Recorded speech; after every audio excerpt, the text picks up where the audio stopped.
without, meaning within that community of suffering. Bonhoeffer's passion is for the concreteness of revelation. The concreteness, he thinks, began in the figure of Jesus. The Word became flesh in Jesus. He dwelt among us, living, teaching, dying on the cross, and being raised to new life, taking form in a new community. The church, then, must be the place where sinners are welcomed, wounded are healed, the oppressed are set free, and the poor receive this good news. If that sounds familiar to you, it is because Bonhoeffer quite literally took the Sermon on the Mount very seriously. Christ is revealed through the Christian community. And in the age in which he lived, what did Bonhoeffer recommend as the proper relationship between church and state? Well, he wrote an essay on this entitled "The Church and the Jewish Question." And he delivered that essay in April of 1933 to a group of pastors, many of whom were offended by its content. He made 3 points. First, he says,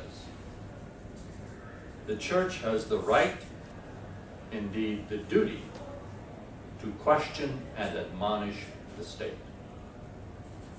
It is, if the church is too closely allied with the state, it compromises that right and that duty. So the church can ask and should ask the state whether its actions are legitimate and in accordance with its character.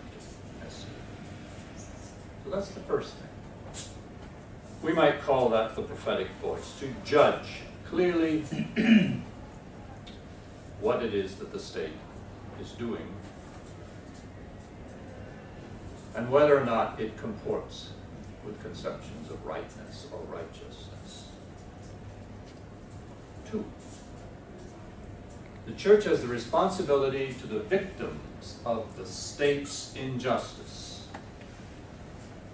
The church has an unconditional obligation, he argues, to the victims of any ordering of society, even, most especially even, if they do not belong to the Christian community.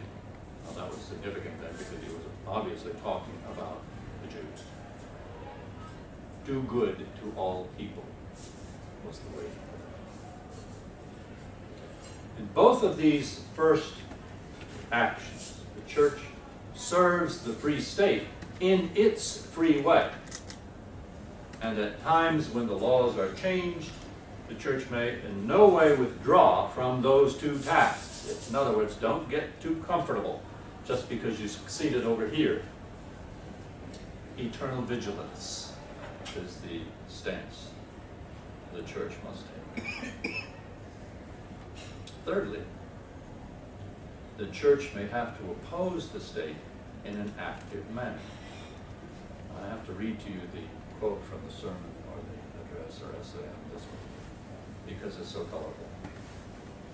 The third possibility, he writes, is not just to bandage the victims under the wheel, but to jam a spoke in the wheel itself.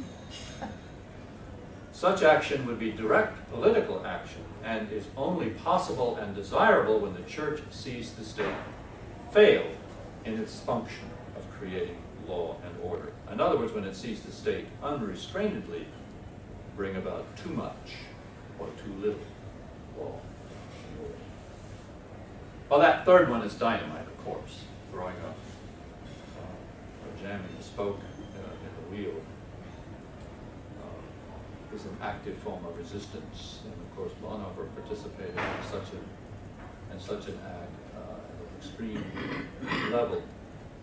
It should be said that Bonhoeffer, as an ethicist, was what we call an Eretaic ethicist, coming from the Greek meaning a virtue ethicist, and had no set of rules. There's no canon of rules to follow. There's no sense of consequentialist ethics either, looking at the consequences of one's actions. Arete or virtue ethics is based in part on Aristotle's notion of virtue, which is essentially character. You prepare yourself for situations you hope in which you can make right decisions, but there's no guideline, particularly in those right decisions. It's a very contextual kind of ethics, a very demanding kind of ethics, and of course it's fed in Bonhoeffer by this Sermon on the Mount, by the seriousness with which he takes it, and the seriousness with which he takes the call to suffer in the world as Christ suffered in the world. So, my point being, his decision to participate in the conspiracy was not one that came lightly, and it's not one that he's asking others to emulate. It's merely the one he did in that time, at that time, for the reasons he did. As an Aristotelian would put it, with respect to heretic ethics, you try to do the right thing at the right time to the right person for the right reason. That's a pretty demanding sort of ethic. When you stop and think about it, there are no rules by which to conduct oneself. But as I said, that's dynamite, particularly in a country in which the church is the state church. To say, number one, you ought to judge the state. Number two, help the victims of the state. And number three, if necessary, jam something in the spoke of the wheel of the state. Speak out, protest, be active. But Bonhoeffer did not leave the church untouched in this dual performance of paganism. He spoke often in his prison days of what he called religionless Christianity. Now, what does that mean? The church, he felt, had become largely irrelevant. The church, he felt, was speaking and acting on the borders of existence, preoccupied with belief, doctrine, salvation. In other words, the church had conferred on itself its own vision of God. And it had come to worship itself as the new God. As Bonhoeffer wrote in his famous letters and papers from prison, I should like to speak of God not on the borders of life, but at its center. Therefore not in death, but in his life.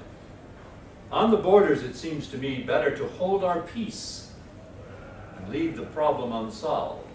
Belief in the resurrection is not solution of the problem. The church stands not where the human powers give out on the borders, but in the center of the village. That is the way it is in the Old Testament. And in this sense, we still read the New Testament far too little on the basis of the Old. The church is chastised. Religion is chastised by Bonhoeffer for its preoccupation with the things that we think of as important and we worship, such as belief, such as doctrine, and such as salvation. He gets that, by the way, from his dear friend and teacher, Karl Barth, who said the Christian preoccupation with salvation is a form of egoistic narcissism. And Bonhoeffer agreed. But the key for him is, if you're going to call the gathering the church, then the gathering, best to leave certain questions unresolved.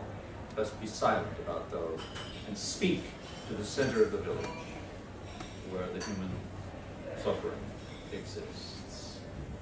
As he says, that is the way of the Old Testament, and in this sense we still read the New far too little on the basis of the Old. To which I say, Amen. And now let's talk.